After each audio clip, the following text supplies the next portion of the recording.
pretended to be cats, and Yes, sorry. and The cat is yeah. used as a.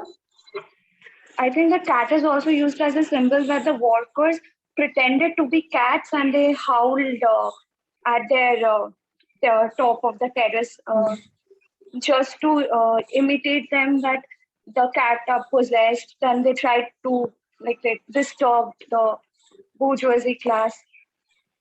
And even we see that after killing the cat, they are laughing, like they are making a joke out of it. And like this even shows like how the thinking of the people like evolved over time.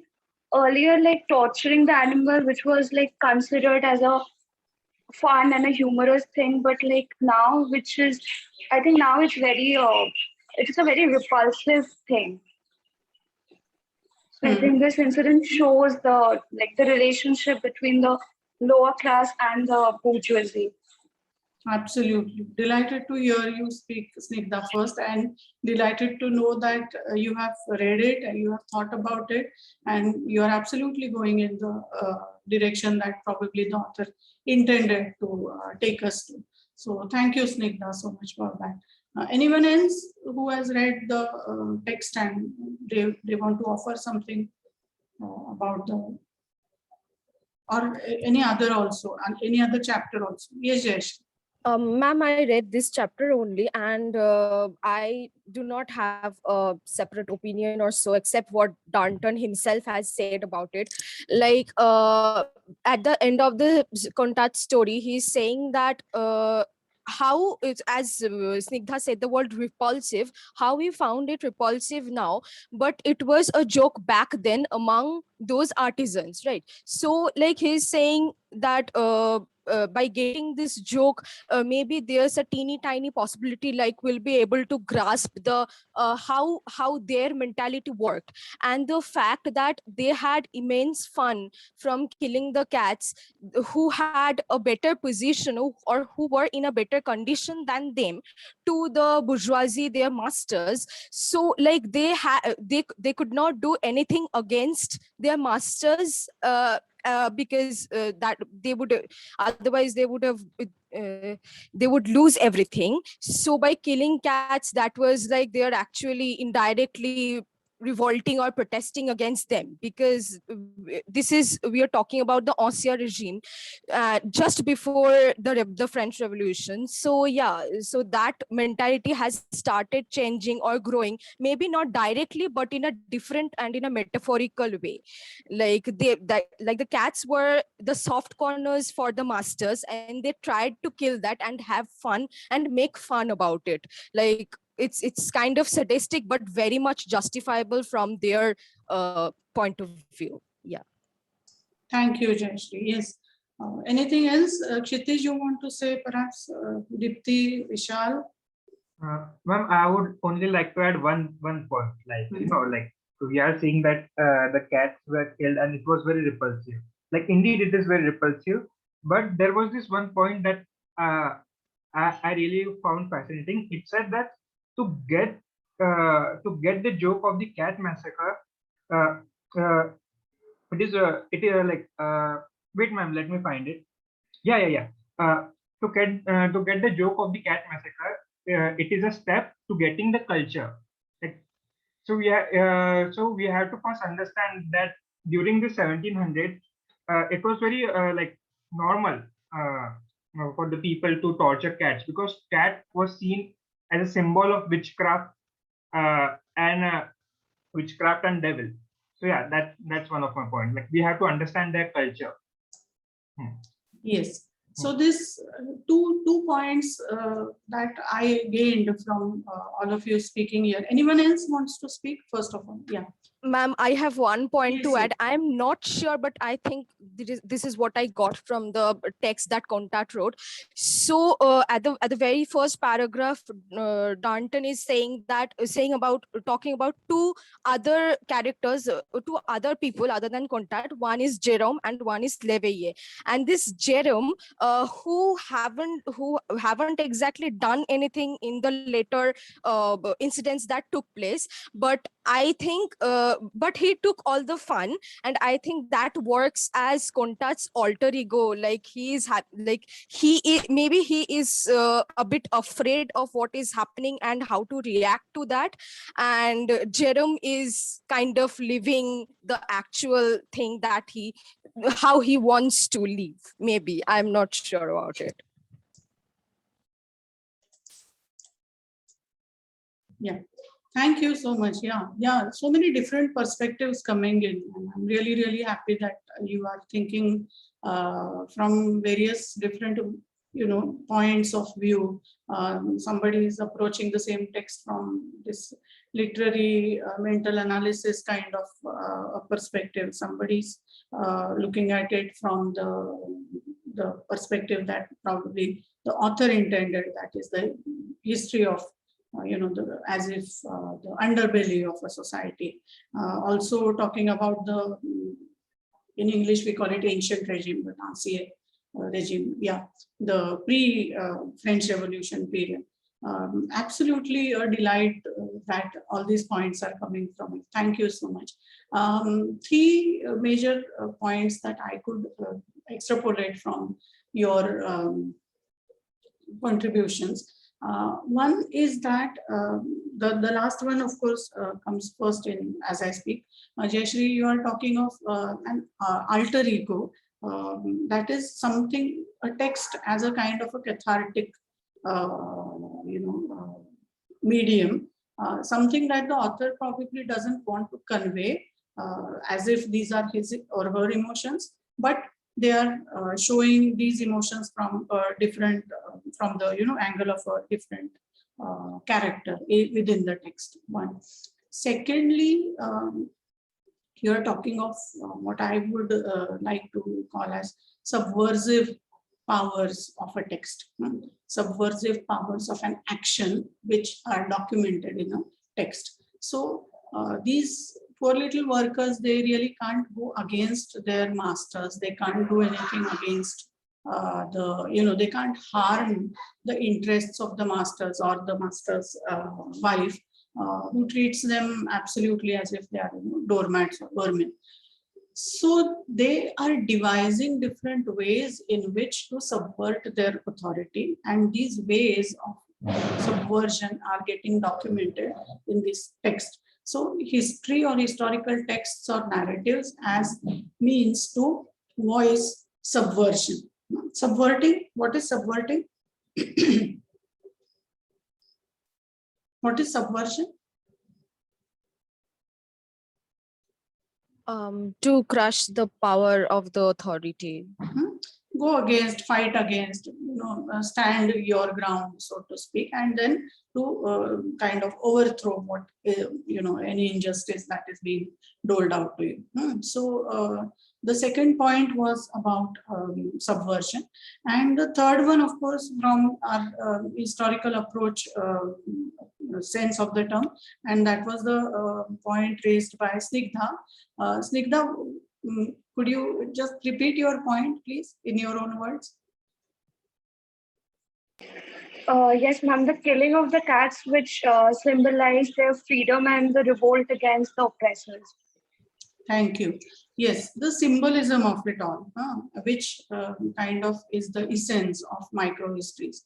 So the person who's narrating this microhistory is he or she. They are not talking about an entire era of revolution or an era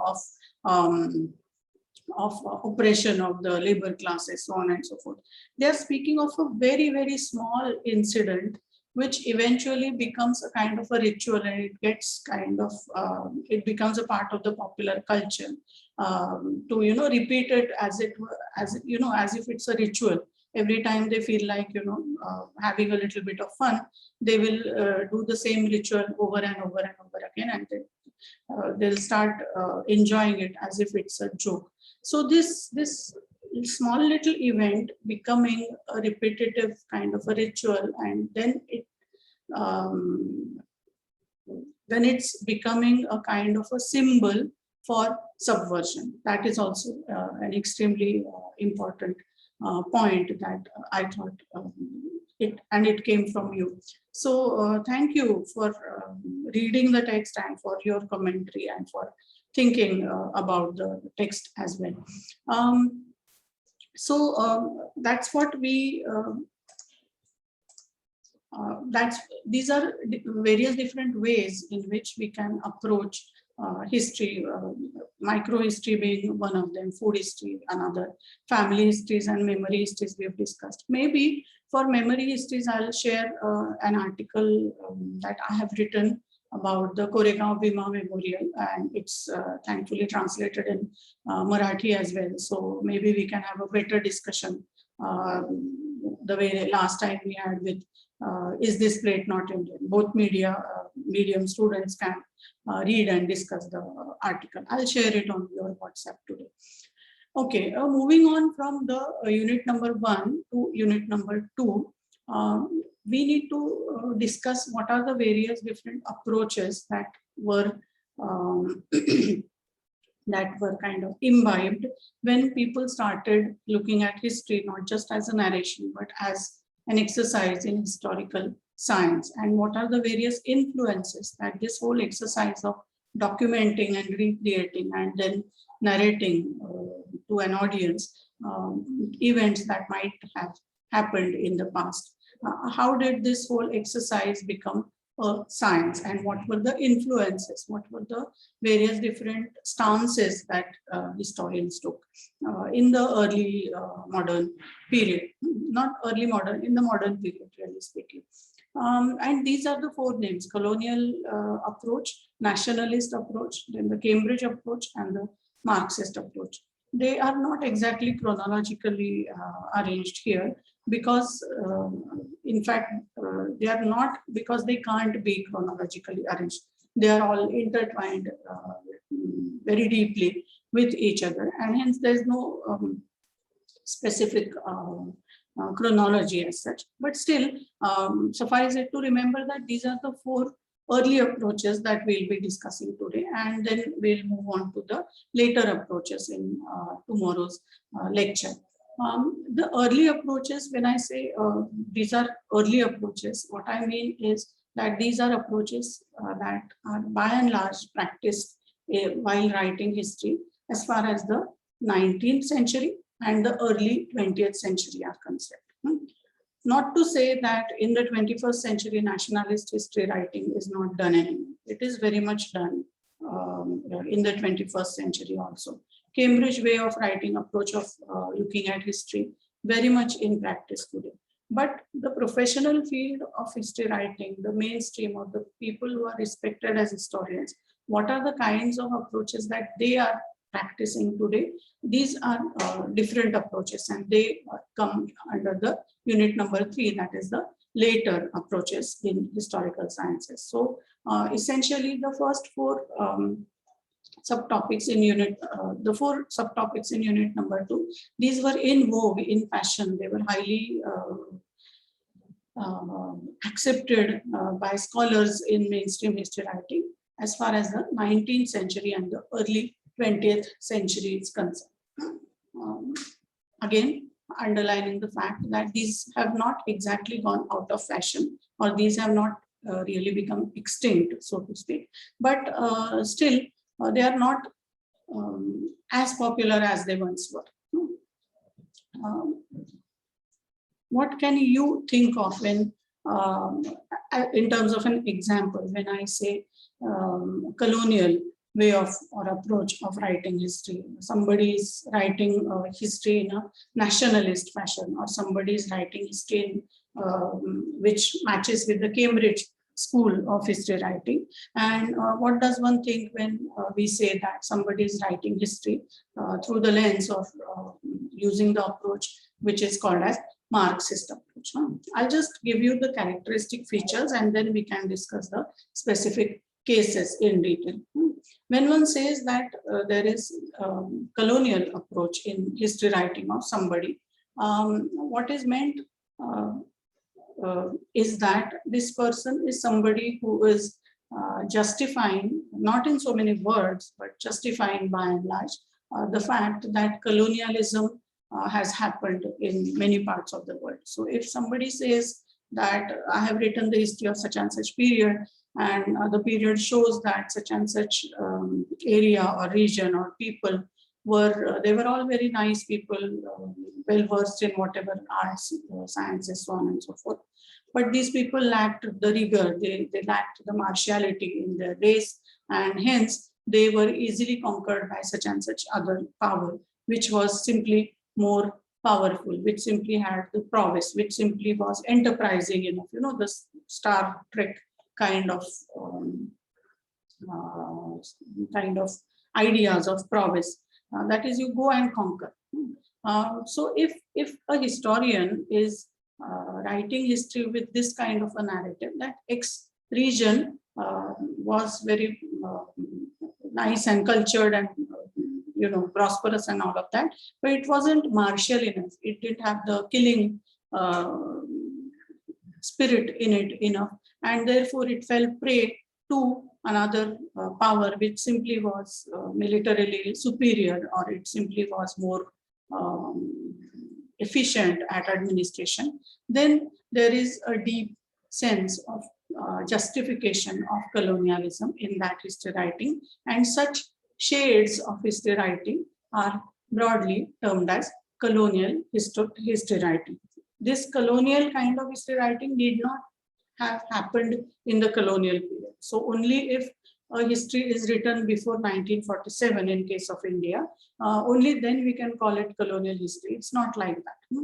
Things don't fall straight-jacketed into these compartments. These trends are about approaches of history writing. So even today in 2021, if people say, somebody says that such and such thing happened, and that's why it was a better period when the British ruled India, or we had a better time, or the British were better administrators, and colonialism was something that was justified, or it was only inevitable that India was going to be colonized because we lacked so many whatever attributes, then we can safely say that this person is somebody who's advocating or they have imbibed colonial history writing as their approach. Of course, you can't simply put a label on a person, a book, or a field as colonial history writing. The same text can, in a specific paragraph, evince this feeling of colonial approach of writing history. In another place, it can very well be a specimen of a different kind of approach. So we can't really label people or texts as colonial, specimens of colonial historiography, but this is an emotion, this is a feeling, this is a broad approach that is taken when making a statement, when interpreting a specific chain of events, and that can be termed safely as colonial. It's a piece of colonial history writing. One. Secondly, the nationalist approach of looking at history. This is a pretty simple kind of phenomenon. In the second half of the 19th century, you know that there were many things happening all over the world in terms of unification of nations. Not talking about regions, but nations as political entities, as having an autonomy, as claiming at least sovereignty over a region, and people realizing that our interests are common. So nationalities coming together in the second half of the 19th century. You have, I'm sure, read about the unification of Italy, unification of Germany, and also the ideas of nationalism. That is, we as a nation are having common interests. These ideas becoming popular in the whole South Asian subcontinent. So nationalism becomes a predominant ideology in the second half of the 19th century. And this is when people start representing their past in order to suit their present day requirements. So nationalist school or approach of writing history is something that can be seen, especially in case of India, because this paper is all about approaches. Yes, approaches to history, but the examples that we are supposed to take are from Indian history. So when we are talking of Indian history, we can see right from the second half of the 19th century, people start articulating these ideas that the interests of Indian people are different than the interests of, for example, the British people, and the interests of, for example, African people, for example, Japanese people, so on and so forth. So a specific region is earmarked as our region, a specific kind of landmass is claimed as belonging to us, and the people who are living in this landmass, people who are living in this region, they start realizing, they start thinking, they start feeling. Nationalism is nothing but a feeling of affinity with people whom you may not personally know also.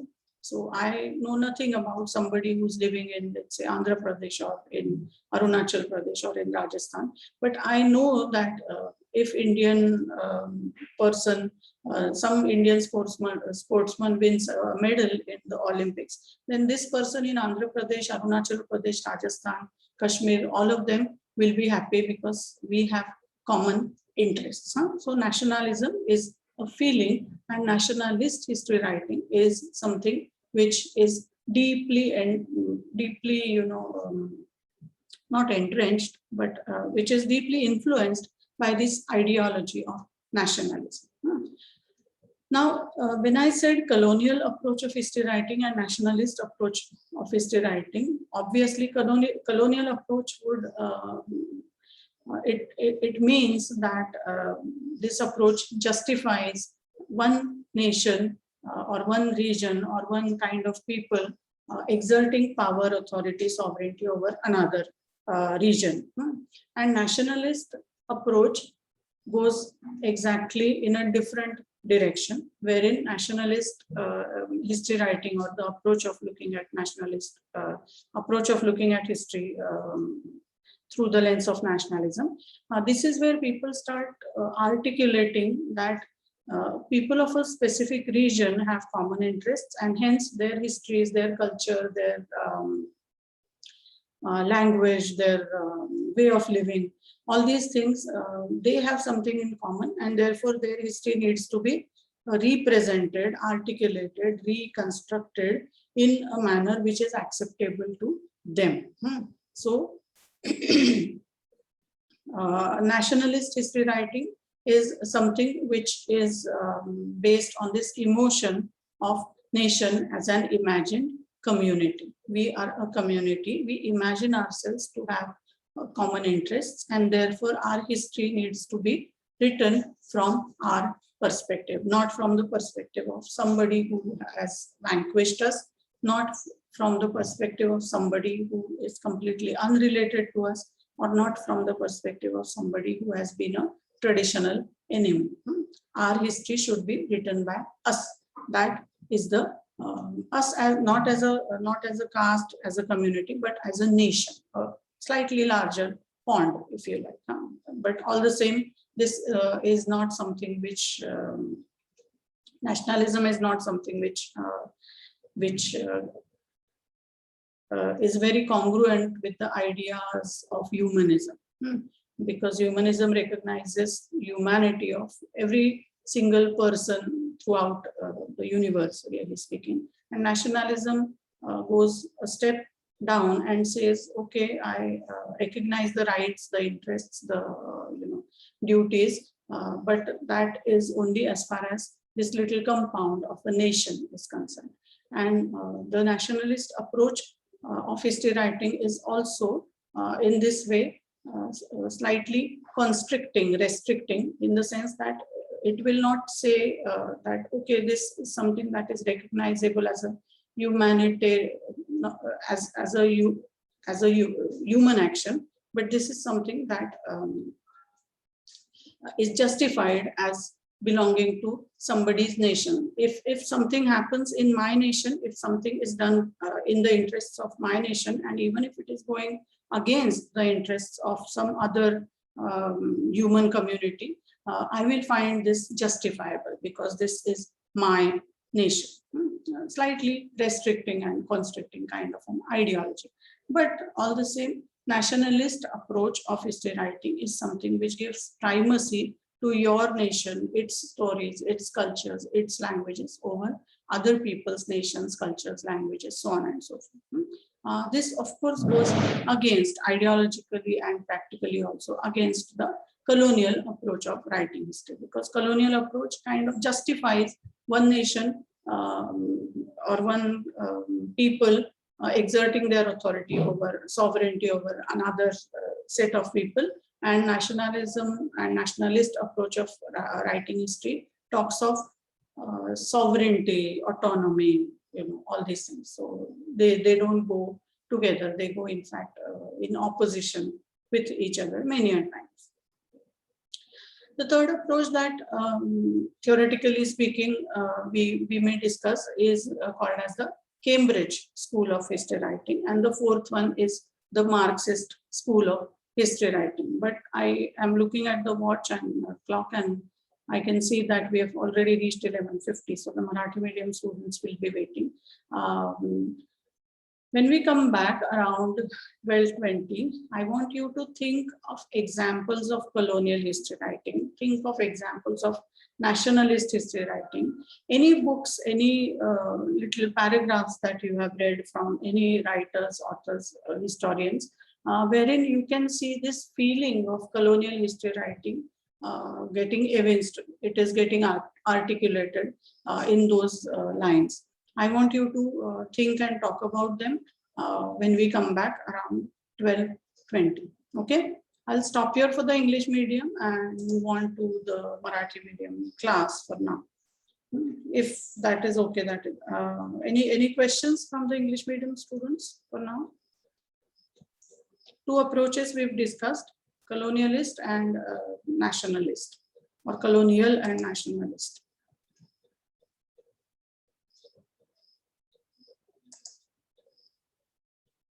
No questions. Okay. Right. Marathi medium मंडळी आहेत ना?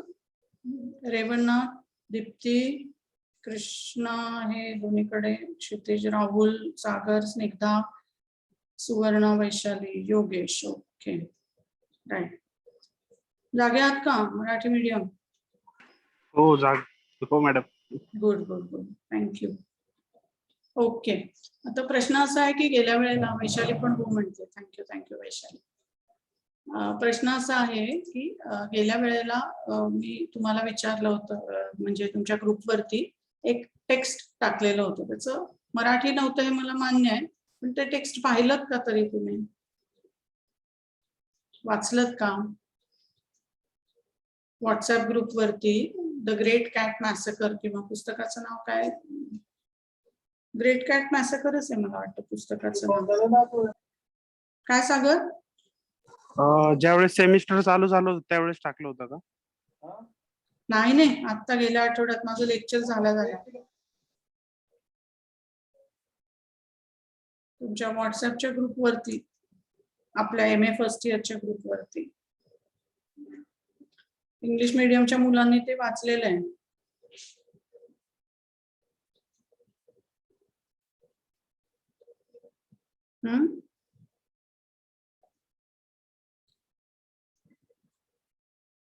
मला परत बघून परत टाकते. Anyway, बरं ठीक आहे. मग तुम्ही हे तरी ऐकलत का, काय म्हणायचं त्याला, कुतूहल शाळेचं लेक्चर तरी ऐकलत का? त्या दिवशी तुम्हाला दुधभाते सरांनी लेक्चरला सुट्टी दिली होती आणि तुमचं कुतूहल शाळेचं लेक्चर अटेंड करा म्हणून सांगितलं होतं. ते ऐकलं का? ऐकलं, पण काय विषय होतो नेमकं लक्षात नाही. लक्षात नाही राहिलं? कुतूहल शाळेचं विषय होते ते सांगितलं, तुम्ही पुस्तक सांगतो ते वरनं ते बगाडे विषय सरांचं सांग. बगाडे सरांचं डीडी कोसंबीन बद्दलचं लेक्चर ऐकलं का? हा ऐकलं होतं त्या दिवशी. ऐकलं? हा काय म्हणले बगाडे सर? त्यांनी त्यांच्या विचारांविषयी सांगितलं. कुणाचे विचार? कोसंबींच्या काय सांगितलं? त्यांनी कशाबद्दल लेखन केलं ते सांगितलं. असे एमपीएससी सारखी उत्तर देऊ नका. इतिहास MA करताय तुम्ही. काहीतरी बोलले असतील ना त्यांचं.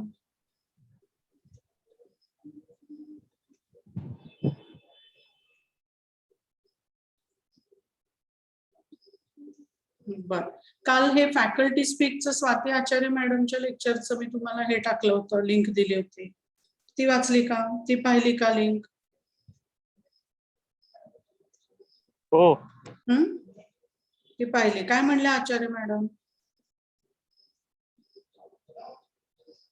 मी उशिरा जॉईन झालो मॅडम, 4:45 वाजता. त्याच्या आधी काय झालं तेवढं नव्हतं माहिती, पण त्यावेळेस प्रश्नांची उत्तर देत होते मुलांच्या. नाही, माझं हे सगळं विचारण्याचं, तुम्ही म्हणाल इंग्लिश मिडियमला एवढं भराभरा शिकवलं आणि आम्हाला मात्र उलट तपासणी का देताय? त्याचं कारण असं की तुमच्या सहभागाशिवाय हा पेपर शिकवणं, हा पेपर आणि कुठलाच पेपर शिकवणं हे अशक्य आहे. तुम्ही तुमचे मार्क लिस्टा बघाल आणि म्हणाल आम्ही नापास कसे झालो, आम्हाला मार्कच कसे कमी पडले. तर जी मुलं वर्गामध्ये वाचत नाही, जी मुलं म्हणजे माझं म्हणणं नाही की तुम्ही वर्गामध्ये ह्याच वेळेला 11 ते 1 याच वेळामध्ये तो तास ऐका, पण आम्ही सगळेजण आमचे तास Moodleवरही टाकतोय. आम्ही आमच्या तासाची रेकॉर्डिंग तुम्हाला देतोय. इथे व्हॉट्सअपवरती आम्ही तुम्हाला अनेक गोष्टी सांगतोय. तर आपल्या विद्यापीठाचं डिपार्टमेंटचं MA ची डिग्री मिळवणं ही अशी तशी सोपी गोष्ट अजिबात कृपया समजू नका.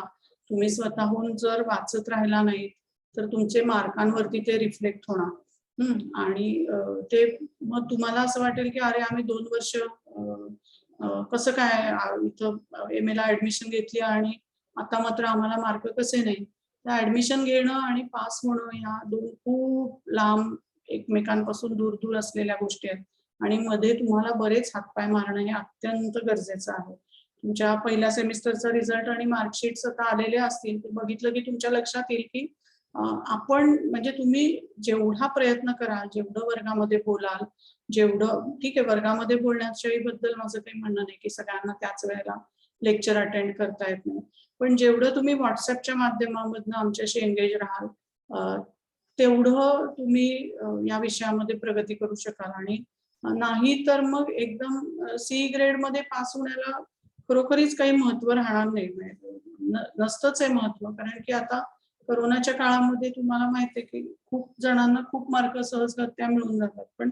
आपली डिग्री तशा स्वरूपाची नाहीये. तुम्ही आपले ह्याचे पेपर पाहिले असतील आता, इंटरनल ज्या तुमच्या पहिल्या झाल्या, अजिबात आम्ही सोपे पेपर काढत नाही. प्रश्न तुम्हाला वाचायला सोपे वाटतात, पण त्याची उत्तरही अजिबात सोपी नसतात जोवर तुम्ही स्वतःहून विचार करत नाही.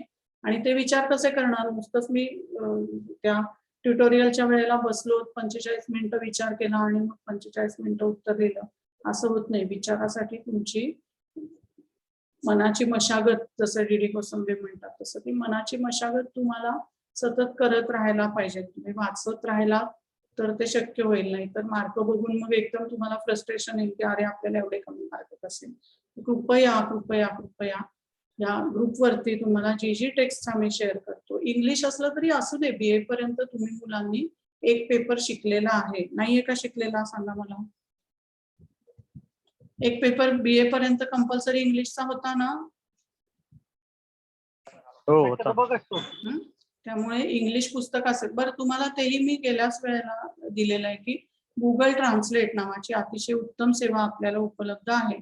तुम्हाला असं वाटलं, बरं आम्ही तुम्हाला अशी टेक्स्टही देत नाही मोठी की चला 500 पानाचं पुस्तक वाचा म्हणून. छोटी छोटी 15 पानं 20 पानं ते तुम्ही इकडचं इकडे गुगल ट्रान्सलेट मध्ये पेस्ट करा, वाचून तर पहा काय आहे. आता इंग्लिश मीडियमच्या लेक्चरमध्ये माझी चर्चा अशाबद्दल झाली की मी ते जे पुस्तक तुम्हाला दिलेलं होतं त्याच्यात एक छोटीशी गोष्ट होती, चक्क गोष्ट. काय गोष्ट होती? आता इंग्लिश मराठी मीडियमची जी दोन्हीची मुलं आहेत, क्षितिज आणि कृष्णा, सांगू शकाल का कृष्णा क्षितिज कोणी गोष्ट ती काय होती? मराठीच्या मुलांनी काही ते वाचलेलं दिसत नाहीये आणि मला अतिशय निराश वाटते त्याच्यामुळे की तुम्ही वाचलं नाहीये. जर वाचलं असतं तर मला फार बरं वाटलं असतं की धडपडत काय मॅडम कशाबद्दल त्या मांजरांना मारलं असा जरी मला तुमच्या 8-10 मुलांकडनं प्रश्न आला असता तरी मला आनंद वाटला असता की बाबा यांनी काहीतरी आतमध्ये शिरून बघितलंय तर खरं हे. तर प्लीज असं करू नका, ह्याचा तुम्हाला स्वतःला तोटा आहे. आम्ही पुस्तकं वाचून झालं आमच्या आयुष्यात संपत आलं, पण न वाचाल तर ते ही डिग्री तशी सहजगत्या मिळणाऱ्यातली नाहीये. एमएची एक्सटर्नल करतो आपण तशी. हे तुम्हाला वाचल्याशिवाय गत्यंतरच नाहीये. तर कळलं नाही तर प्रश्न विचारा, आम्ही सांगतो तुम्हाला. गप्पा कॉलच्या वेळेला एखाद्याने असा प्रश्न उपस्थित केला का की मॅडमने आम्हाला एक इंग्लिश टेक्स्ट दिलंय, आम्हाला ते कळत नाहीये, काहीतरी मांजरांचं चाललंय त्याच्यामध्ये. मांजर हा विषय तरी आला का तुमच्या डोक्यामध्ये? मांजर कशाला इतिहासामध्ये? काय संबंध मांजरांचा? काय बोलतायत मॅडम मांजराबद्दल? मांजर माहितीये ना?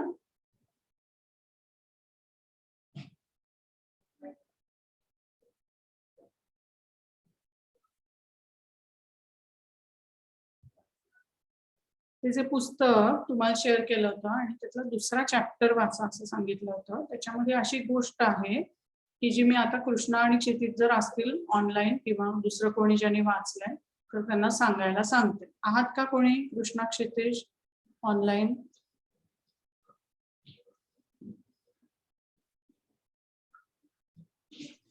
Ma'am, I was absent in the previous lecture, so I wasn't aware that this PDF we had to read.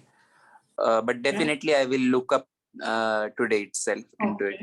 Okay, ठीक आहे. क्षितिज आहेस का तू? येस मॅम, मी आहो. सांग गोष्ट, अगदी थोडक्यात सांग, 2 मिनिटात गोष्ट सांग.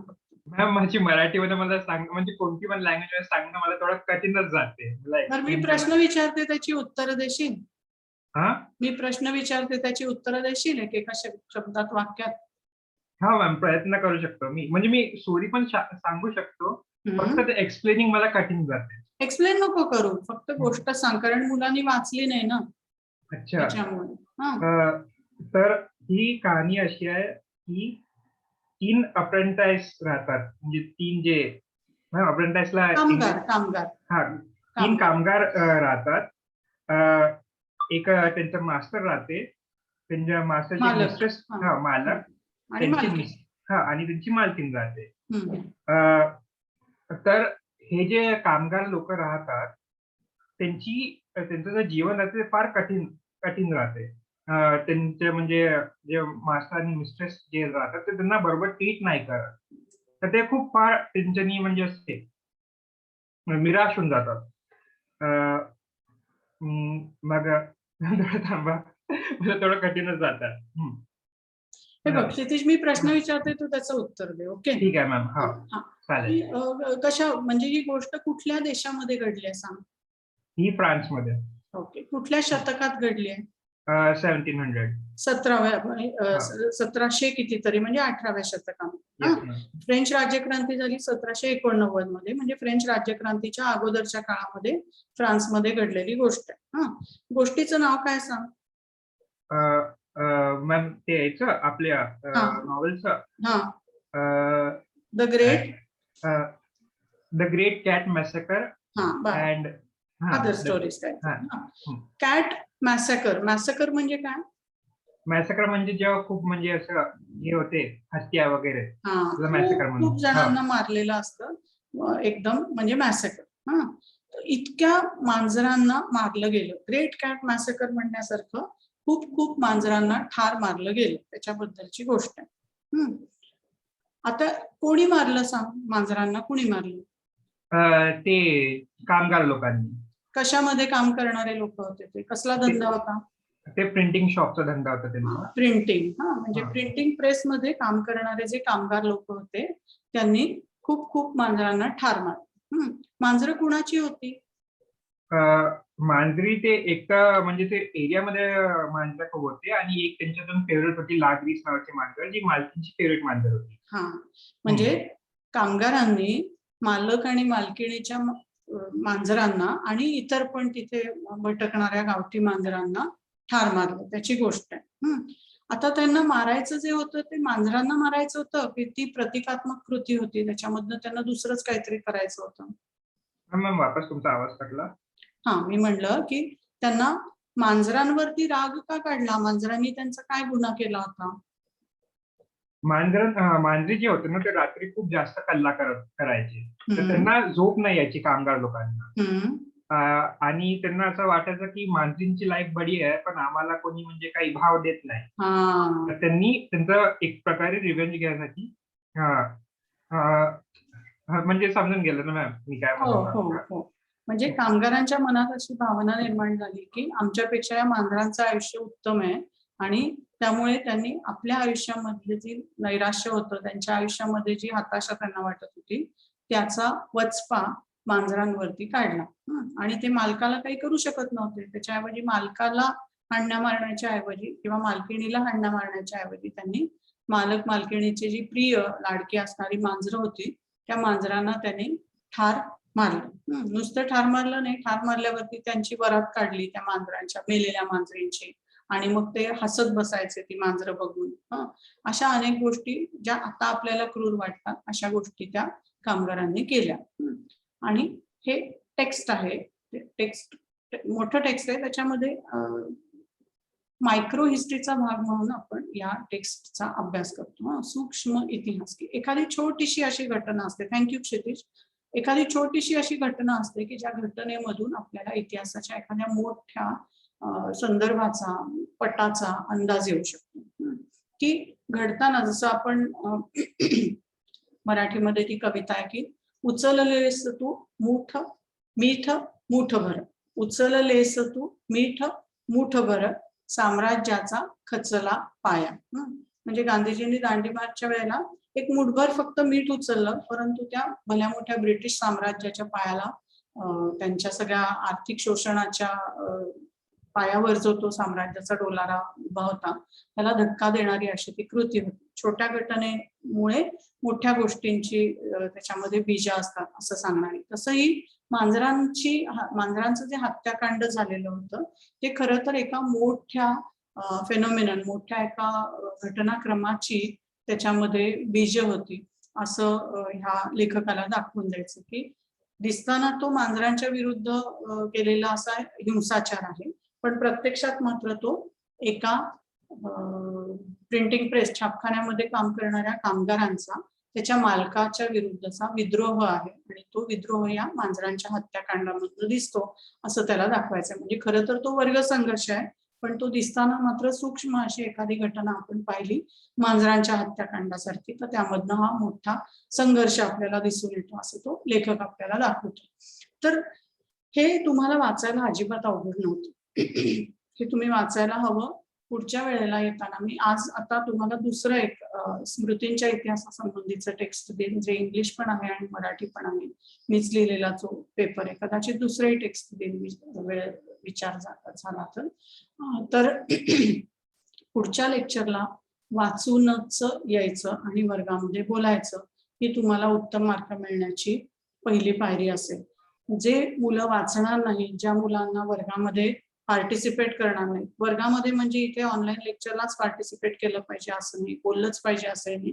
तुम्ही नंतर आम्हाला ईमेल करा, तुम्ही नंतर आम्हाला व्हॉट्सअप करा, ग्रुपवरती लिहा की मॅडम तुम्ही मांजरांचा हत्याकांड लिहिले, मांजरांचा इतिहासाशी काय संबंध आहे. एकाच्या तरी मनात असा प्रश्न कसा काय नाही आला. मला फार आश्चर्य वाटलं आणि वाईट वाटलं की कुणालाच असं नाही का वाटलं मॅडमने काहीतरी ग्रुपवर टाकलंय का, जोक फॉरवर्ड केलाय असं तुम्हाला वाटलं. तो इंग्लिश मिडियमची 3 मुलं होती, तिघांनी ते वाचलं. भाषेचा एवढा अडसर येतो का आपल्याला? किंवा निदान हे तरी म्हणायचं मॅडम तुम्ही इंग्लिश मिडियमला दिलं, गेल्या वेळेसारखं मराठीला का नाही दिलं?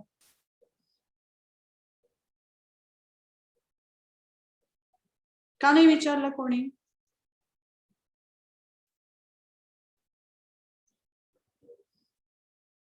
पुढच्या वेळेला विचारायला पाहिजे मला तुम्ही. आम्ही तुम्हाला आन्सरेबल असतो.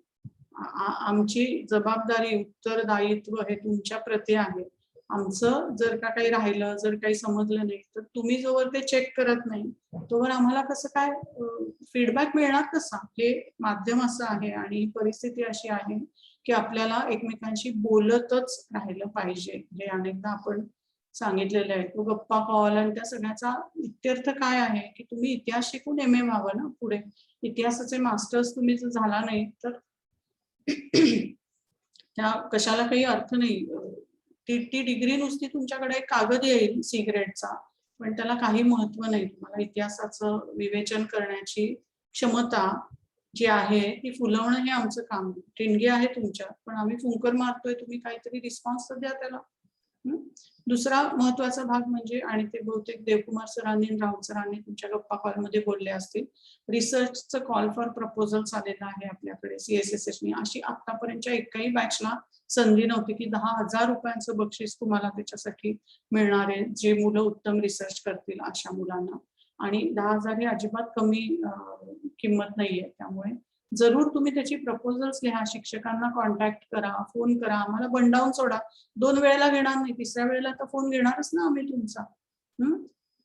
त्यामुळे पार्टिसिपेशन हे मस्ट आहे वर्गामध्ये.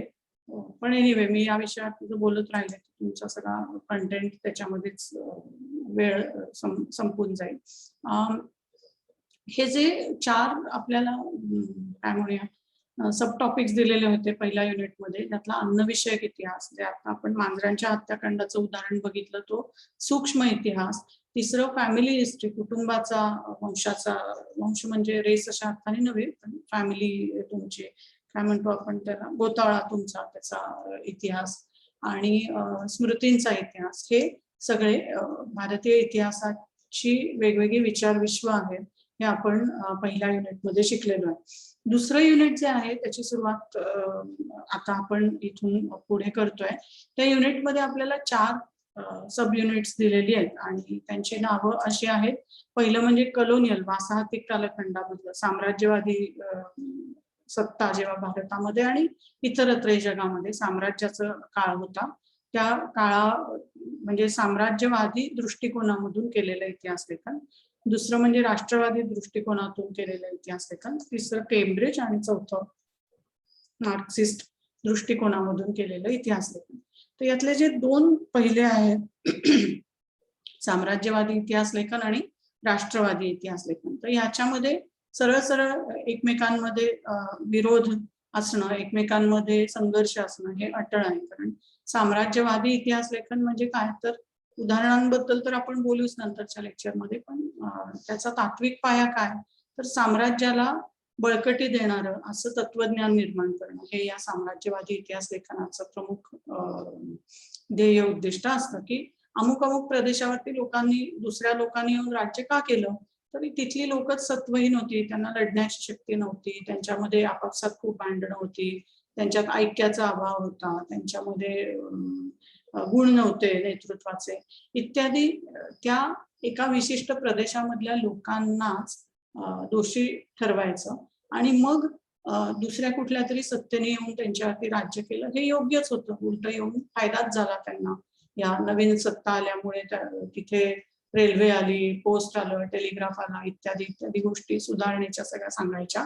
आणि एकूणात विशिष्ट प्रदेशावरती दुसऱ्या कुठल्या तरी सत्तेने जे वर्चस्व गाजवलेलं आहे त्याची भलावण करायची, हा या साम्राज्यवादी दृष्टिकोनाच्या इतिहासाचा प्रमुख उद्देश असतो.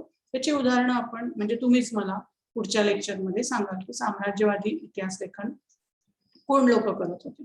याचा एक्झॅक्टली व्यत्यास असणार, याचा एक्झॅक्टली ऑपोजिट, बरोबर उलट्या बाजूचा दृष्टिकोन हा राष्ट्रवादी इतिहास लेखन करणाऱ्या लोकांचा असतो. तर राष्ट्र म्हणजे काय, तर राष्ट्र म्हणजे अशी एक त्याची व्याख्या अशी केली जाते की राष्ट्र म्हणजे एक कल्पित असा समुदाय असतो.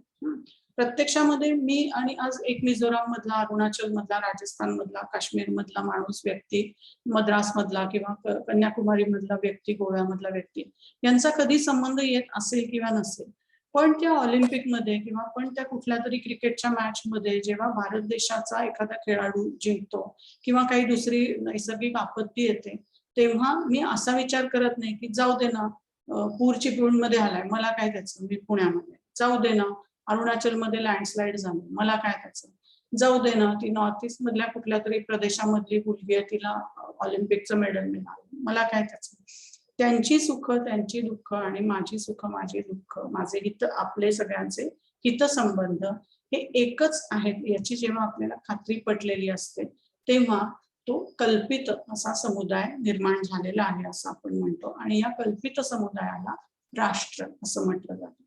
बहुतेक वेळेला हा कल्पित समुदाय हा एका विशिष्ट भूप्रदेशामध्ये असतो, त्यांच्या संस्कृतीमध्ये काही समान सूत्र असतात आणि त्यांचा राजसत्ता त्यांची ही त्या भूप्रदेशावरती प्रस्थापित झालेली असते. बहुतेक वेळा म्हणण्याचं कारण असं की इस्रायल सारखा देश आहे की जो अगोदर लोकांच्या मनामध्ये निर्माण झाला की हे आमचं राष्ट्र आहे, आणि मग त्यांनी त्याच्यासाठी लढाई करून पॅलेस्टिनी लोकांच्या जमिनी बळकावून दिले, नंतर त्यांनी तिथे प्रत्यक्ष त्यांचं राष्ट्र अस्तित्वात आणले. त्यामुळे राष्ट्राला दरवेळेला भूप्रदेश असेलच किंवा त्यांची एखाद्या ठिकाणी एखाद्या प्रदेशामध्ये राजकीय सत्ता असेलच असं नाही. राष्ट्र ही पहिल्यांदा मनामध्ये निर्माण होणारी गोष्ट आहे आणि नंतर त्याला मूर्त स्वरूप येतं. ही राष्ट्राची व्याख्या एकदा आपण केली की 19व्या शतकाच्या उत्तरार्धात म्हणजे 1848, 50, 70, 90 या काळामध्ये हळूहळू तुम्हाला हे जे इटलीचं एकीकरण झालेलं, जर्मनीचं एकीकरण झालेलं आहे, भारतामध्ये 1857च्या नंतर खास करून लोकांच्या मनामध्ये ही भावना निर्माण व्हायला लागते की तोपर्यंत कसं होतं की माझ्या पुरतं किंवा माझ्या प्रदेशापुरतं, तुम्ही कुठले, तर मेरी झांसी नाही दूंगी असं आपल्याला वाटायचं की आपला जो भूप्रदेश आहे तेवढ्याच आकलन, तेवढाच भूप्रदेश हा आपला आहे, अशी एक आपली जो कल्पित समुदाय होता तो भौगोलिक दृष्ट्या आपल्या जवळच्या प्रदेशापुरता मर्यादित होता. 1857च्या नंतर मात्र आपल्या लक्षात येतं की अरे आज हे संस्थान खालसा केलंय, म्हणजे आपलं संस्थान खालसा होणार आहे, किंवा आज या लोकांना अशा अशा कष्टांचा सामना करावा लागतोय, उद्या आपल्याला करायला लागणार. आपले हितसंबंध एक आहे त्याची जाणीव होऊन मग भारत हे एक कल्पित समुदाय म्हणून, राष्ट्र म्हणून उदयाला आलेलं आपल्याला दिसतं. आता इथे लगेच प्रश्न येईल, मॅडम ते जुन्या काळामध्ये भारतवर्ष म्हणत होते त्याला, आर्यावर्त काय जी नावं असतील ते, परंतु ही जी स्पेसिफिक व्याख्या आहे की कल्पित समुदाय म्हणून तुमचे आमचे हितसंबंध एक आहेत याची जाणीव होणं आणि मग त्या दृष्टीने हळूहळू आपण भूप्रदेश, आपली स्वतःची राजकीय सत्ता, आपले आर्थिक हितसंबंध प्रोटेक्ट करणं, त्यांचं रक्षण करणं, या ज्या सगळ्या राष्ट्र म्हणून एखाद्या समुदायाला निर्माण जेव्हा होतो तेव्हा ते जे टप्पे आहेत ते आपल्याला खास करून 19 आणि 20व्या शतकामध्ये दिसतात. त्यामुळे आधुनिक अर्थाने राष्ट्र म्हणून भारत हे जे राष्ट्र आहे हे 19 आणि 20व्या शतकामध्ये उदयाला आलेलं दिसतं की ज्याची एका अर्थाने राजकीय परिणती 1947 मध्ये झाली की आपली राजकीय सत्ता आपल्या भूप्रदेशावरती स्थापन झालेली दिसते.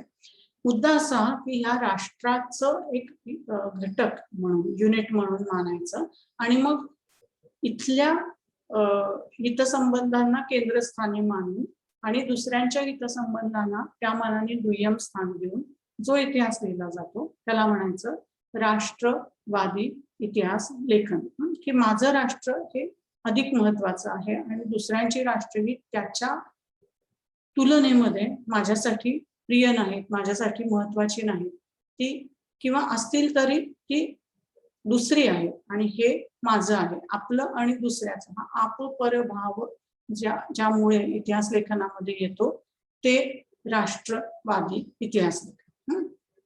अर्थातच राष्ट्रवादी इतिहास लेखनाला स्वदेश, काय म्हणूया, आपला आपला समूह हा प्रिय असतो आणि साम्राज्यवादी इतिहास लेखन करणारे लोक असं दाखवून देतात की उलट एका विशिष्ट भूप्रदेशामधल्या लोकांच्या मध्ये क्षमता नव्हत्या किंवा तिथे काही कारणं होती ऐतिहासिक की ज्यामुळे दुसऱ्यांना तिथे साम्राज्य स्थापन करणं हे ऐतिहासिक त्यांचं भागध्येय होतं, नियतीनेच जणू काही ठरवलेलं होतं. ते काय म्हणतात त्याला, व्हाईट मॅन्स बर्डन किंवा अजून एक त्याला दुसरा शब्द आहे काहीतरी. तर जणू काही आम्हाला नियतीनेच सांगितलं होतं की या जाऊन आफ्रिकी लोकांना सुसंस्कृत बनवा, त्यांना कपडे घालायला शिकवा, काट्या चमच्याने जेवायला शिकवा. भारतीय लोकही अगोदर रस्त्यावरती सापाचे खेळ करत हिंडत फिरत असायची, आम्ही त्यांना शेक्सपियर शिकवला. असा जो एक दर्प, असा जो एक अहंगंड, श्रेष्ठत्वाचा एक दंभ असतो, ती वासाहतिक मनोवृत्ती, ह्या वासाहतिक साम्राज्यवादी मनोवृत्ती आपल्याला साम्राज्यवादी इतिहास लेखनामधून दिसते. या दोन विशिष्ट इतिहास लेखनाच्या परंपरांची आपल्याला उदाहरणंही दिसतात. तुम्हाला काही मराठीमध्ये तुम्ही वाचल्याचे आठवत आहेत का उदाहरणं, की हा हे लिखाण आहे, हे बरं ते त्याचा टिळा लावून चालत नाही आपल्याला, की असं म्हणता येत नाही की समजा कोण जदुनाथ सरकार हे राष्ट्रवादी इतिहासकार होते किंवा आणखीन कोणीतरी हा साम्राज्यवादी इतिहासकार होता. हे म्हणणं अत्यंत चुकीचं आहे, कारण एखाद्या इतिहासकाराचा संपूर्ण लेखनाचा पट जेव्हा आपण बघतो, तो मोठा विस्तीर्ण असा त्याचा सगळा काम जेव्हा आपण बघतो, तेव्हा अनेकदा तो सहृदयपणे एखाद्या प्रदेशाबद्दल, समूहाबद्दल, लोकांबद्दल बोललेलाही असतो. पण दुसरीकडे कदाचित तो किंवा ती इतिहासकार हे दुसरीकडे कदाचित एखाद्या वाक्यामधून, एखाद्या त्यांच्या अनुमानामधून, तर्कामधून साम्राज्यवादाला बळकटी देणारं किंवा राष्ट्रवादाच्या भावनेने भिजलेलं असंही विधान करताना आपल्याला दिसतात. त्यामुळे होलसेलमध्ये लेबल लावून चालत नाही की हा इतिहासकार राष्ट्रवादी आहे, हा इतिहासकार साम्राज्यवादी आहे. पण त्यांच्या लिखाणामधला हा स्पेसिफिक हे विधान आपल्याला राष्ट्रवादी भावनेने भारलेलं वाटतंय किंवा ह्या विधानामध्ये आपल्याला साम्राज्यवादी इतिहास लेखनाचा वास येतोय असं आपण नक्की म्हणू शकतो. तुम्हाला असं कुठलं लिखाण किंवा असं कुठलं पुस्तक किंवा असा काही परिच्छेद खास करून आठवतोय का, की ज्यामध्ये अरे हे सहजगत्या आपल्याला समजू शकतं की हे राष्ट्रवादी भावनेने उथंबलेलं आहे किंवा ह्याच्यामध्ये साम्राज्यवादाची भावना आपल्याला दिसते, असं तुम्हाला वाचल्याचं काही आठवतंय का? इतिहासाचं पुस्तक, कादंबरी नव्हे.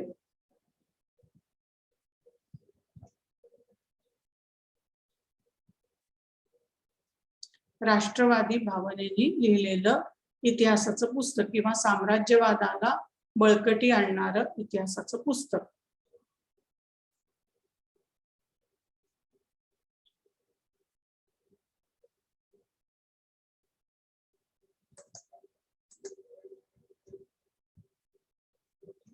बोला.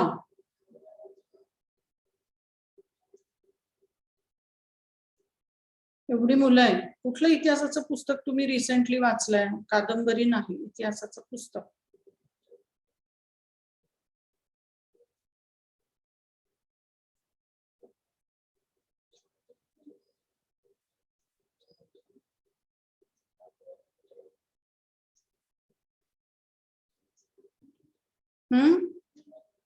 एकाने पण इतिहासाचं पुस्तक नाही का वाचलेलं? तुम्ही कुठल्या विषयात MA करताय, मास्टर्स?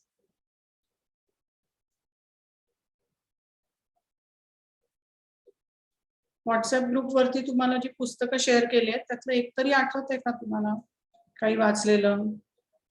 एवढी पुस्तकं तुमच्या मीडिया लिंक्स आणि डॉक्युमेंट्स मध्ये MA फर्स्ट इयरच्या जाऊन बघा. डॉक्युमेंट्स मध्ये बघा काय काय आहे. ग्रेट कॅट मॅसेकर दिसतंय, इजंट दिस प्लेट इंडियन दिसतंय, गावगाडा दिसतंय, खानदेशातील भिल्ल आदिवासी आणि आंबेडकरी चळवळ दिसतंय, डॉक्टर आंबेडकरांच्या लेखन आणि भाषणाचे खंड दिसत आहेत, दफ्तरखान्यांचं पुस्तक दिसतंय, ब्राह्मणेतर आणि दलित चळवळ, judicial system of the Marathas, Tejas गर्गेंचं हरप्पाच्या डिक्लाइन बद्दलचं आर्टिकल आहे, पेशवाईच्या सावलीत नावाचं चक्क मराठी पुस्तक आहे. काय वाचलं यातलं?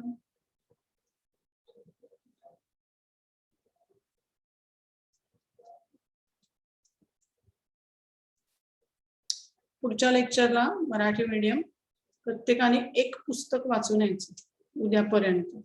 अवघड नाही, छोट त्या पुस्तकाची जितकी पानं तुम्हाला उद्यापर्यंत वाचून शक्य होतील तेवढी. अख्खं पुस्तक होणार नाही, मला पूर्ण कल्पना आहे. आणि त्या पुस्तकाबद्दल बोलायचं. हा पेपर जो आहे हा पास व्हायचा असेल तर वाचल्याशिवाय गत्यंतर नाही. आणि हाच पेपर नाही, अजून पुढचे 3 सेमिस्टर्स तुम्हाला वाचल्याशिवाय गत्यंतर नाही. मटेरियल मिळत नसेल तर तुम्ही आमच्याकडे कंप्लेंट करा, आम्ही तुम्हाला इथं व्हॉट्सअपच्या ग्रुपवरती शेअर करतोय, जे खरं तर अजिबात अधिकृतपणे बरोबर नाहीये, पण तरी सुद्धा आम्ही करतो. पण अशी तशी मास्टर्सची डिग्री आपल्याला मिळणार नाही हे लक्षामध्ये कुणगाठ बांधून ठेवायची. इथे मी मराठी मीडियमचं लेक्चर थांबवतेय, कारण तुम्ही वाचलेलं नसल्यामुळे मला काही बोलता येत मॅडम मी गावगाडा वाचलेले. हा बोल, मग त्याच्याबद्दल बोल, तर चर्चा पुढे जाईल. त्याच्यात गावाची स्थापना कशी होती आणि जातीनुसार व्यवसायांबद्दल, जातीनुसार कोण लोक लेखक आहेत वेगवेगळे रेवण्णा? त्याच्याबद्दल लिहिले. गावगडाचे लेखक कोण आहे? त्र्यंबक आत्रे आहेत मला वाटतंय. आत्रे, हा बरोबर. हा काय करत होते ते? प्रस्तावना वाचली पुस्तकाची? हो. का ते लिहिलं 1900 त्यांनी पुस्तक? ते स्वतः नगरला तहसीलदार होते आणि ते हा, त्यांनी त्यांच्या निरीक्षणावरून त्यांनी ती लिहिलेले 1920-21 तहसीलदार. ला. हा, किती साली? 1920-21 ला होते मला वाटतंय. हा, म्हणजे कुणाच्या राज्यामध्ये? राज्य कुणाचं होतं? इंग्रजांच्या काळात. इंग्रजांच्या काळात तहसीलदार होते. हा म्हणजे मामलेदार म्हणत होते त्यांना, पण हा. ती पद मला वाटतं आता तहसीलदारच म्हणते मामलेदार. हा हा हा. अजून हम्म. त्यांनी त्याच्यात म्हणजे गावाची स्थापना जसं कुणबी करतो, त्यामुळे त्याला जास्त महत्व असतं. त्याच्यानंतर त्याला पूरक व्यवसाय त्याच्या गावाची स्थापना होती. पांढऱ्या जमिनीत वस्ती असते, तिथून पाणी वाहून जातं आणि तशा ठिकाणी गाव स्थापन होतं आणि बाकीच्या ठिकाणी शेती केली जाते. गावात आता राखीव बघा जमीन रेवण्णा, असते, असे बरेच काही लिहिलेले आहे. येस, बरंच काय काय लिहिलंय रेवण्णा. त्याच्यामधनं तुला असं वाटतं का की ह्या माणसाला काही, आता हा मनुष्य कुणाचा चाकर आहे? पगार कुणाचा मिळतो अत्र्यांना? कोण देतं पगार? इंग्रज सरकार. इंग्रज सरकार देतं. म्हणजे हा मनुष्य साम्राज्यवादी यंत्रणा राबवणारा प्रत्यक्षात एक अधिकारी आहे प्रशासकीय. त्याच्या लिखाणामध्ये तसं काही ज्याची खावी पोळी त्याची वाजवावी टाळी असं काही दिसतंय का? एकदम निरपेक्ष आणि सत्यनिष्ठ पद्धतीने त्यांनी इतिहास लिहिलाय. शिवाय त्या माणसाला स्वतःची काही एक जात असणार आहे. हो. मग काय दृष्टिकोनातून लिहिलंय? कुठे असं वाटलं का तुला की हे कुठंतरी अरे हा यांचा अप्रोच झाला, पण खरं म्हणजे काय असं नसतं, किंवा हा थोडा पूर्वग्रह दूषित पद्धतीने यांनी लिहिलंय असं वाटलं कुठे? नाही, जास्त नाही वाटलं. इंग्रजांच्या बाजूने लिहिलंय असं तरी नाही वाटलं. कारण त्यांनी गाव चांगलं होतं किंवा वाईट होतं असं जास्त काही लिहिलं नाही. तर तिथं काय काय होतं हे निरीक्षण लिहिलंय, फक्त नोंदवलंय. फक्त त्यात त्यांनी असं लिहिलं की ती जाती नंतर लय कठोर बनल्या, त्याच्याबद्दल म्हणजे एक काय डबक्यासारखं बनले जाती व्यवस्था, एवढंच फक्त त्याच्यात विरोध. म्हणजे त्यांना जातीबद्दल काय एवढं काय म्हणतात अट्रॅक्शन नव्हतं असं पण म्हणता येईल. ओके ओके, तटस्थपणे लिहिलं त्यांनी. हा हा. मी हे मुद्दाम प्रश्न विचारले कारण कधी पुस्तक वाचताना, आता तुम्ही मास्टर्सला आलेले आहात, पुस्तक वाचताना सर्वप्रथम प्रस्तावना देतात की उगाच देत नसतात. प्रस्तावना हे त्या लेखकाचं मोटिव्ह स्पष्ट करणारं टेक्स्ट असतं, की मला हे पुस्तक का लिहावंसं वाटलं, मला ही गोष्ट का सांगावीशी वाटली, असं प्रत्येक प्रस्तावनेमध्ये काही ना काहीतरी एखादं तरी वाक्य आलेलं असतं. त्यामुळे प्रस्तावना ही अत्यंत आवश्यक गोष्ट आहे, जी लेखकाबद्दल आपल्याला सांगते की याला का बरं हे सांगायचंय. म्हणजे इतिहासामध्ये आपल्याला, तुम्हाला माहितीये, know your historian before you read history असं म्हटलं जातं. की गोष्ट सांगणारा कोण आहे हे कळल्याशिवाय आपल्याला, आता जसं रेवण्णा तू काळजीपूर्वक वाचलेलं असल्यामुळे आणि त्याबद्दल तुला शतशः धन्यवाद रेवण्णा, की प्रस्तावना तू वाचलीस, हा लेखक कोण आहे, कुठल्या यंत्रणेचा भाग म्हणून तो हे ऑब्झर्व करतोय, हे जेव्हा आपल्याला लक्षात येते तेव्हा चटकन कळतं की हा एका ब्रिटिश प्रशासकीय अधिकाऱ्याच्या दृष्टिकोनामधनं, जो स्वतः इथला नेटिव्ह अधिकारी आहे त्याच्या दृष्टिकोनामधून 19व्या शतकाच्या उत्तरार्धात किंवा 20व्या शतकाच्या सुरुवातीला त्याला काय वाटतं महाराष्ट्रामधल्या, खास करून पश्चिम महाराष्ट्रातल्या गावामधल्या परिस्थितीबद्दल, हे आपल्याला समजतं. म्हणजे इथे तू इतिहासाच्या महत्वाच्या 5 प्रश्नांची उत्तरं रेवण्णात मला दिलीस. हू, वेन, व्हॉट, वेअर आणि व्हाय. कोण सांगतंय? हू, पुस्तक कुणी लिहिलंय? हू. वेन, कधी लिहिलंय? व्हॉट, काय लिहिलंय? ते तू सांगितलंस की गावामधले त्यांचं जे निरीक्षण होतं ते लिहिलं. हू, वेन, व्हॉट, वेअर, कुठल्या प्रदेशामधलं आहे ते तुला माहितीये की साधारण पश्चिम महाराष्ट्रामधलं त्यांचं ऑब्झर्वेशन आहे. आणि व्हाय, कशासाठी लिहिलं रेवण्णा पुस्तक? हेतू काय? उगाच गंमत म्हणून लिहिलं? नाही, एक निरीक्षण नोंदवलं मग जसं, हम्म, पण ते पुढं इतिहासाचा भाग बनलं, म्हणजे इतिहास म्हणून नाही लिहिलेलं पण त्यांनी लिहिताना. पण त्यांचा काहीतरी हेतू असेल ना, नुसतं डायरी लिहिल्यासारखं थोडं ना लिहिलं. तहसीलदार माणूस एवढा वेळ काढतो आणि पुस्तक लिहितो, म्हणजे हेतू असणारच. त्यांना गाव म्हणजे लोकांपर्यंत गावाची व्यवस्था पोहोचायची असं, म्हणजे तिथली परिस्थिती वगैरे. हा, व्यवस्था पोचवण्यासाठी. म्हणजे हे अत्रे ज्या मोठ्या साम्राज्यवादी व्यवस्थेचा भाग होते, तहसीलदार होते. तहसीलदाराला आपली जी व्यवस्था आहे, आपलं जे अधिकार क्षेत्र आहे ते नीट समजून घेतलं आपण तर तिथपर्यंत पोहोचू शकू ना. तहसीलदाराचं काम काय असतं, काय करतो? तालुक्याचा कलेक्टर असतो तहसीलदार. त्याच्याकडे कलेक्टर काय कलेक्ट करतो? कलेक्टर त्याच्याकडे गावचे वाद मिटवणं असतं, जसे जमिनीचे. आणि त्यावेळेस तर लय मोठं काम होतं. त्यांनी त्यावेळेस जमिनीचे गट नंबर बनवले, जमीन कोणाच्या नावावर आहे काय ती सगळं, म्हणजे पाटलाकडे व्यवसाय होता ते सगळं सरकारी हिशोबात आणला. सरकारी हिशोबात आणलं. म्हणजे हिशोब कशाचा? टॅक्स कलेक्शनचा. सरकार कशाच्या बळावरती चालतं? कुठलंही घर सुद्धा आपलं कशाच्या बळावर चालतं? आपल्याला जो महिन्याला पगार येतो, उत्पन्न येतं, काहीतरी स्वरूपामध्ये आपली जी आमदनी असते त्याच्यावरती सगळा गाडा खेळ पुढचा चालत असतो. त्यामुळे हे सुद्धा सरकारचं सगळं यंत्रणा कशावरती अवलंबून असते? ती टॅक्सेशनवरती अवलंबून असते. आणि टॅक्स योग्य व्यक्तीकडून घेता यावा यासाठी ते गट नंबर वगैरे सगळ्या गोष्टी ह्या कशासाठी आहेत? योग्य व्यक्तींकडून योग्य प्रमाणामध्ये आपल्याला टॅक्स घेता यावा. म्हणजे सांगायचा मुद्दा असा की हे जी मोठी साम्राज्याची यंत्रणा होती, वसाहतीची यंत्रणा होती, ही कशाच्या बळावर उभी होती? तर ती ज्ञानाच्या बळावर होती. आणि हे ज्ञान कुणी मिळवलं? तर अशा अत्र्यांसारखे अनेक ऑफिसर्स होते ज्यांनी त्या त्या प्रदेशाचं ज्ञान मिळवलं की इथे कशी काय जमिनीची धारणा आहे, कुणाकडे किती जमीन आहे, कुणाकडे काय आहे, ही जमीन उत्तम आहे का, मध्यम आहे का, काय दर्जाची आहे, पारंपरिक पिकं काय घेतली जातात, इथली समाज व्यवस्था कशी आहे, ह्या सगळ्याला मिळून इंग्रजी मध्ये म्हणतात कलोनियल नॉलेज प्रोजेक्ट. मोठा प्रकल्प होता हा, वासाहतिक ज्ञानाचा प्रकल्प होता. का? समजून कशासाठी घ्यायचा? तर त्यांच्याकडून आपल्याला योग्य पद्धतीने टॅक्स गोळा करता यावा. आणि टॅक्स कशाला गोळा करायचा? हे साम्राज्य सगळं काय लोककल्याणासाठी उभं केलेलं नव्हतं. पैसे मिळवावेत आणि स्वदेशी म्हणजे विलायतेला इंग्लंडमध्ये ते पाठवून द्यावेत आणि गडगंज व्हावं याच हेतूने हे सगळं चाललं होतं. म्हणजे प्रत्यक्षामध्ये जरी ते दिसताना ज्ञान गोळा करणं असेल, इथला समाज समजून घेणं असेल, तरी त्याचा अंतस्थ हेतू काय होता? की त्या सगळ्या ज्ञान गोळा करण्यामधून उत्तम पद्धतीने आणि लोकांना फार त्रास न होईल असा टॅक्स आपल्याला गोळा करता यावा आणि आपलं साम्राज्य फायदेशीर पद्धतीने चालावं. म्हणजे इतिहासातले मी जे म्हणलं तुला 5 प्रश्न, who, when, what, where, why, हे कुठलंही पुस्तक वाचताना हे 5 प्रश्न, कोण लिहिणारा, कोण आहे, वेन कधी लिहितोय, व्हॉट कशाबद्दल लिहितोय, वेअर जागा काय आहे, प्रदेश कुठला आहे, डोंगराळ प्रदेश आहे का, नदीकाठचा प्रदेश आहे का, जंगली प्रदेश आहे, आणि व्हाय त्याचा अंतस्थ हेतू काय आहे. हे जेव्हा आपण समजून घेतो तेव्हा आपण इतिहास समजून घेण्याच्या दिशेने पहिलं पाऊल टाकत असतो. इथे मी मराठी मीडियमचं लेक्चर थांबवते.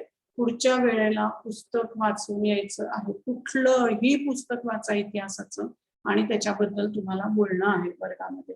उदाहरणाशिवाय मला शिकवता येणार नाही. तर इंग्लिश मीडियम जाईल 3ऱ्या युनिटमध्ये, तुम्ही राहाल 2ऱ्या युनिटमध्ये. मराठी मीडियम जर वाचला नाही तुम्ही पुस्तक तर. त्यामुळे आता ही जबाबदारी तुमची. पुस्तक नसेल, मिळालं नाही, मला सांगा, मी व्हॉट्सअपवरती तुम्हाला लेख पाठवीन, पुस्तक पाठवीन, जे असेल ते. पण वाचल्याशिवाय वर्गामध्ये चर्चा पुढे जाणार नाही. ओके? काही शंका, प्रश्न?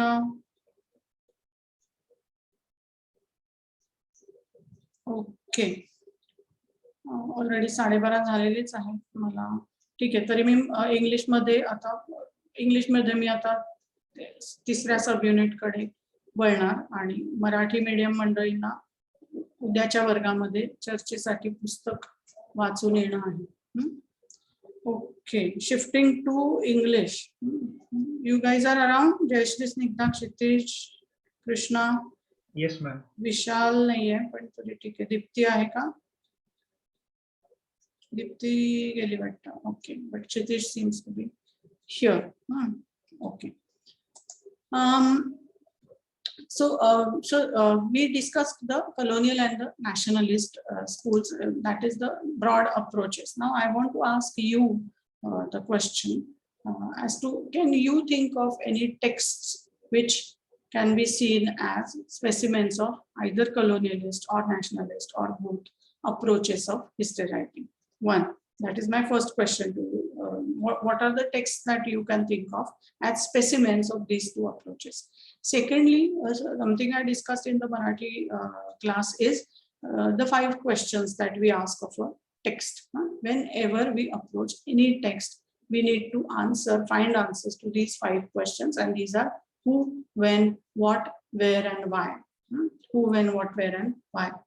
So when, for example, just the previous example of Great Cat Massacre, who is telling the story? Who is the author? Who is the first person in the story? Or who is the narrator? There may be a different historian, and somebody who has written the historical source may be again a different person. And within that source also there may be another first person. So who is telling the story? Who, when, what is the time period? You need not find a specific date that I'm writing this story on the 3rd of December, 1799 or some such thing. But just to get the location in terms of time, on a broad timeline, when is this story being narrated? Who, when? What is being narrated? What is being excluded? What is being told? These things are extremely important. Where? What is the region? So this kind of a printing press kind of a thing was possible, obviously, only in Europe, only in time, in Western Europe, really speaking, or this happens in France, I suppose. So where? What is the locus? And why? Why are they telling us about something as rabid as a cat massacre? Why is it that they are even narrating the story? So if we find answers, if we seek answers, I'm not even saying find, if we try to answer these questions, then our reading will be much deeper, much textured kind of reading. Who, when, what, where, and why. Okay, now over to you. You tell me, what are the texts that you can think of as specimens of nationalist or colonial history writing?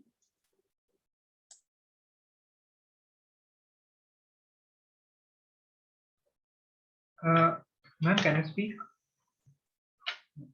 Actually, I'm not going to mention a particular book or something, but I have one question based on nationalistic writers.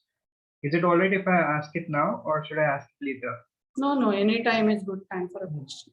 So my question is why do we hail medieval rulers as heroes?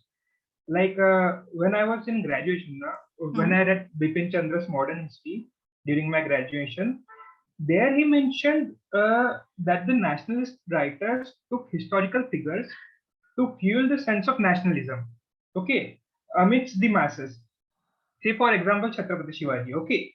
But nowadays, because of these nationalistic writers, we see that we have to be very careful, or else nowadays writers, comedians, or historians, they face abuse or death threats.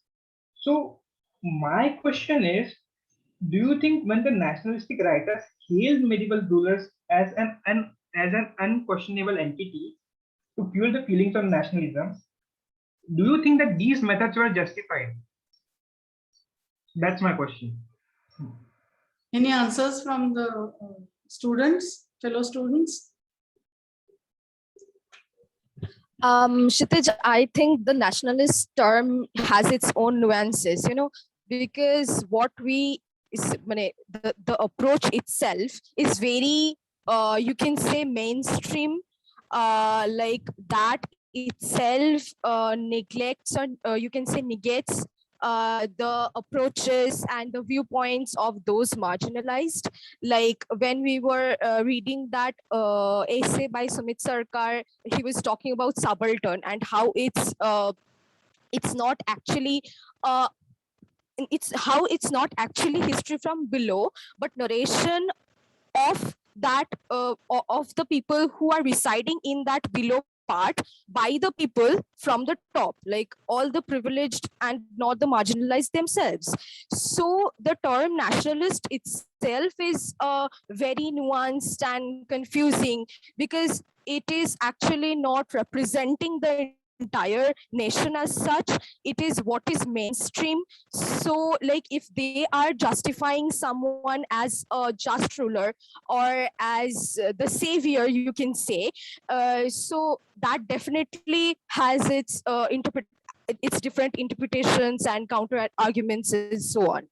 Like what I thought while comparing a colonial approach and nationalist approach is that what the mainstream privileged thinks colonial approach is to them, like the nationalists, so the underprivileged, like the nationalist is like the colonial approach to those who are even more underprivileged. I am not sure I'm making any sense, but what I'm trying to point out is that when we are trying to fight for our viewpoint, like we can say that colonial approach reeks of racism and whitewashing. So we are here to tell our story, like no, this is not yours to tell, and you are interpreting it in a very different and I can say in a bad way, in a negative way. But our story is this, our past is this. But think of those who are not like who don't share the same view and are oppressed by this nationalist class as well, or the nationalist writers and historians as well. So I think everything about this is open for debate and so on. Yes, Jayashree, what you said in theoretical terms, and let me perhaps, because you yourselves, articulated a bit of a doubt about whether this is clear or not. Let me speak in terms of examples. When we speak of India getting independence in 1947, the question that comes to the minds of many people who are underprivileged is who won independence. Just this morning, I was having an interaction with a great leader of workers, Dr. Baba Adhao, and he put it very succinctly. He said, this is a slogan of the Kashtakari, that is the people who work with their hands, people that Dr. Adhao is leading. स्वातंत्र्याचं झालं काय, आमच्या हाती आलंच नाही. So what happened to independence? It never reached our hands. That is the slogan that these people give. स्वातंत्र्याचं झालं काय, आमच्या हाती आलंच नाही. So the question here, Kshitij and Jayashree, you have both raised and answered very, very aptly, is whose nationalism is it anyway? Whose supremacy, whose hegemony is it anyway? So if we are talking in terms of common interests in a nation, yes, I am also equally happy as a Dalit person who's deprived of water or deprived of a decent housing, who's living in a remote area of, let's say, Marathwada. He or she is also happy because such and such person won an Olympic medal for India. But the happiness definitely is starkly contrasted, because I am happy with a full stomach and she is happy in spite of being a hungry person, or in spite of being deprived of the basic necessities of life. So at certain levels, yes, nationalism definitely helps in uniting people. It helps in keeping people motivated in order to achieve certain goals. But at another level, nationalism in itself is a very, very oppressive kind of a mechanism, which gives primacy, supremacy to the interests of certain people who call themselves mainstream, and which kind of neglects or whitewashes, as Jayashree has rightly put it, or which kind of shoves it under the carpet, the interests of people who simply are kept voiceless. So at two levels, when we are speaking in terms of a larger landmass with people having common interests, all those things, yes, nationalism is a very egalitarian kind of concept. But when it comes to the practicality of it all, it is within that nation. If you're talking in terms of British and Indians, yes, we are all Indians, we all have common interests, blah, blah, blah, everything, fine. Okay, now do away the British, we are now independent.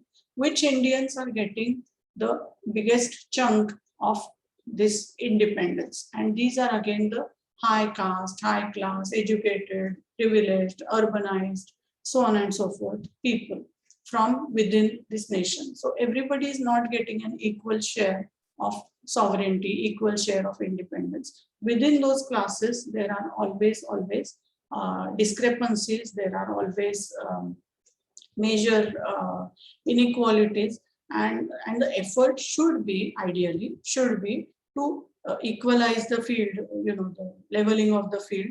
But it doesn't work that way, as we sadly find out as we progress in our lives, that LGBTQ people, women, rural people, people belonging to the various different underprivileged castes, they all tend to be marginalized at different levels, and nationalism doesn't work in favor of people who are already disadvantaged.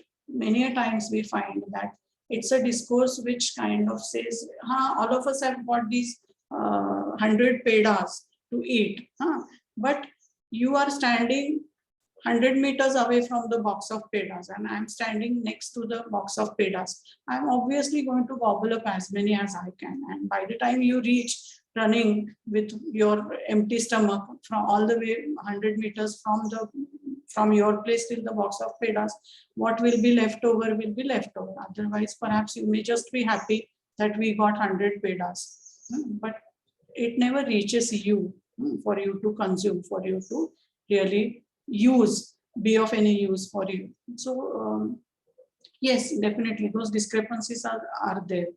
Does that answer your question, Kshitish? Yes, ma'am. Yes, ma'am. So this is one of the reasons why Rabindranath Tagore called nationalism an infantile disease. It's like a disease for children, infantile disease. He said that nationalism is something that infects people when they are infants. But eventually one has to grow up out of it, and one has to reach what? What do you think, Kshitish, or anyone for that matter? When we grow up, should we still grow up in terms of as a society, as a community, imagined community? Do you think that when this imagined community attains a certain level of maturity, do you think nationalism will still be relevant, or any other ideology should be there?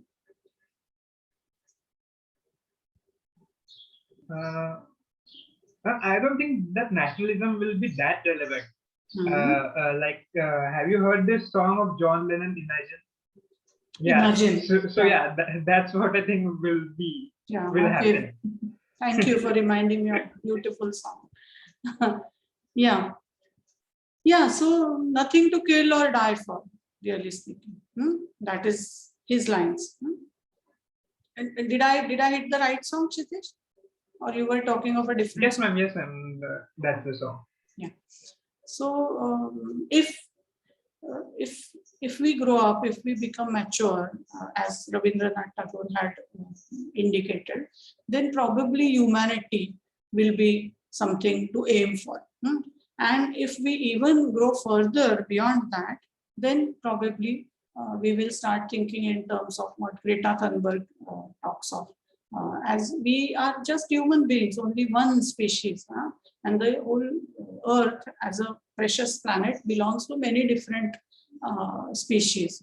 So going beyond humanity also, and talking of eco-sensitive way of life, all these things come as we mature in terms of our thinking. But presently we are fighting over who is a better leader, and who 300 or 500 or 900 years ago or 2000 years ago, who had a better axe than another person, or even something even more trivial about it. Anyway, but coming to the historical approach, which is rooted in these two philosophies. One is of colonialism, other is of nationalism. Now, in our next class, I want you to think and read from a specific text of your choice. I will also share a couple of texts in English and Marathi, but I want to discuss these approaches based on texts in our lecture tomorrow. So today I'll share a couple of texts, and you can read your own text also and present it in tomorrow's lecture. But make sure that you read at least some amount of historical text which evinces either of these approaches, colonialist or nationalist. Okay, fair enough? Yes, Kshitish?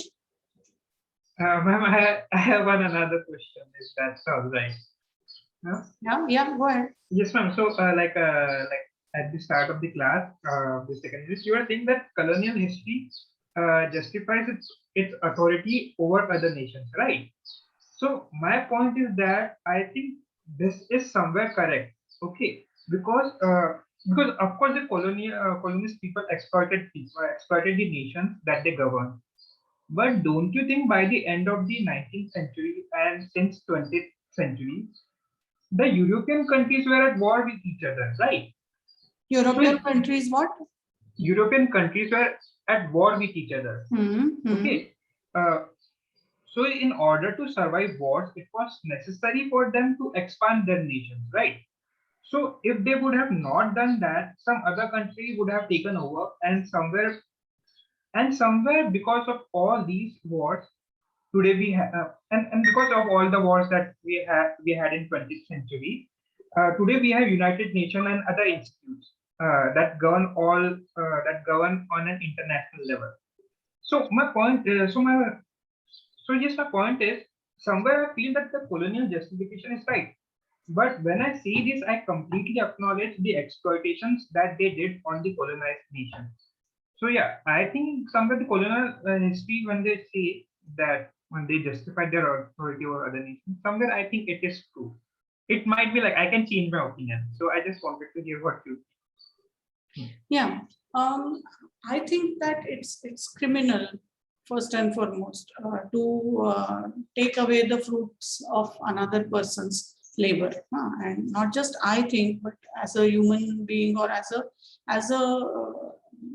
a living being, I think it's not right that somebody else works for something and we just siphon off the cream of it all. So as much as I would think that taking honey away from the from the honeybees, or taking milk away from the cows, though I'm not a vegan, let me confess.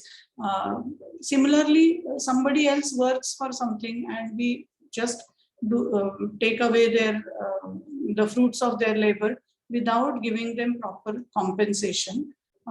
Probably this is this is not something that is justifiable.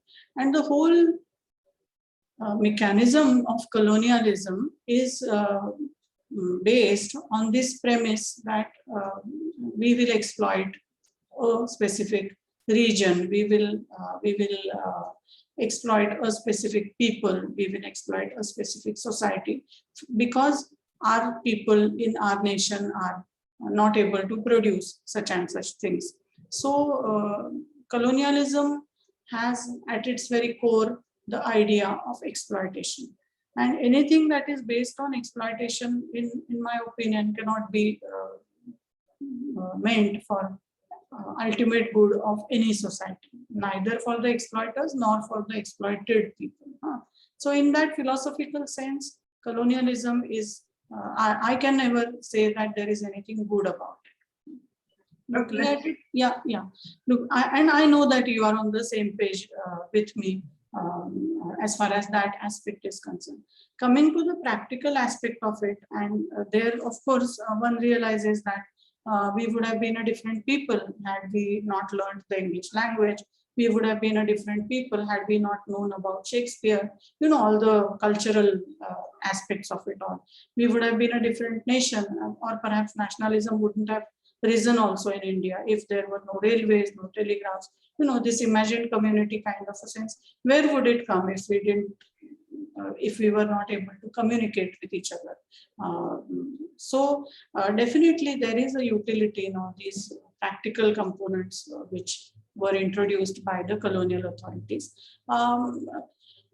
As historians, when we sit in the seat, the judgmental seat, we need to acknowledge that there are certain what can be called as positive fallouts of any historical phenomena. So even a massacre can be seen as, Jallianwala Bagh, for example. We can say that yes, it's a very unjust thing, but it helped in decreasing the population of that region. So if we want, we can find a positive thing from anything, really speaking. But that's not how a historical judgment can be passed. There are ethical questions, there are moral questions, there are questions of philosophy, there are questions of practicability also. So in the whole exercise, was the colonial enterprise really aiming at civilizing the masses in South Asia, as far as the British Indian colony, the colonial experience is concerned? What was the primary objective? Did they want to civilize people? That was the primary objective. Or did they want to exploit the colony and fatten up their purses? That was the primary objective. And the answer is pretty clear for all of us to see that exploitation was the primary objective. So while exploiting, some good things might have happened. They may have even done certain things to preserve the culture here, or preserve the languages here, document the daily lives of the people here. And while speaking in Marathi, I discussed or I touched upon the concept of the colonial knowledge project. So all this collection of knowledge, geographical, geological survey of India, archaeological survey of India, botanical survey of India. Yes, they created a great deal of knowledge about the whole subcontinent. But all of that it had an undercurrent of getting knowledge so that we can exploit them in a more efficient fashion. And that is something that I'm sure none of us will agree, none of us will certify it as a benign experience, as a benign endeavor. So yes, there are positive fallouts, but these are only windfalls. The whole idea behind colonialism is exploitation, and that is something that is unjustifiable from any point of view. While doing this, did they do it with precision? Did they do it with very efficient mechanisms? Yes, but still it's exploitation that is being done in an efficient fashion. Does that answer your questions, Kshitij? Yes, ma'am. Yes. We'll continue the discussion maybe in the next class, because we are fast approaching 1 p.m. Okay, ma'am. Okay. Yeah. Yes, sure, ma'am. Sure. So I'll share the texts for you, and we'll discuss those texts, and also any questions that you may have are most welcome for tomorrow. Okay. Thank you. I'll end the call here. Thank you.